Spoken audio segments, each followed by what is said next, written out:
D'abord ce chiffre, révélé par un sondage IFOP, 65% des Français seraient favorables au regroupement des deux Savoies en une région unique. Cette proportion a progressé de 10 points en 25 ans. Elle démontre, selon les analystes, que la décentralisation n'est plus l'apanage des militants régionalistes. Marion Feutry, Maxime Kemener.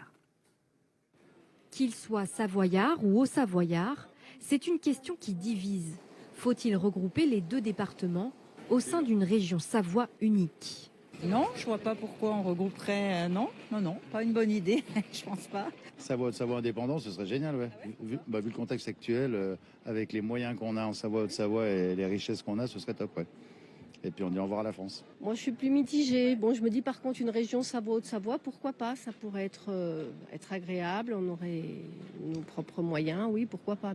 Dans un sondage, 51% des habitants des deux départements se sont prononcés pour et 65% des Français.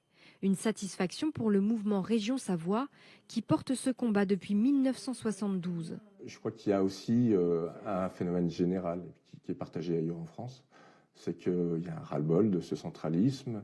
Il y a aussi une perception vis-à-vis du globalisme, de la mondialisation. On arrive en bout de course, on voit qu'il y a des choses qui ne vont plus.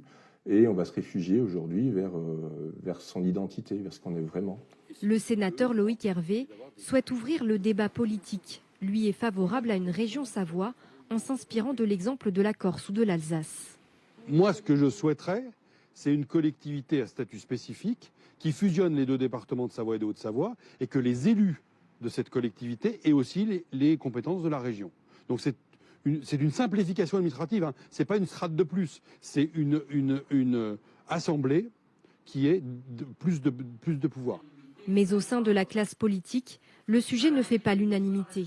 Après 40 ans de coopération au sein d'une assemblée commune, la Haute-Savoie a fini par claquer la porte en 2022, signe qu'une fusion n'est pas encore à l'ordre du jour.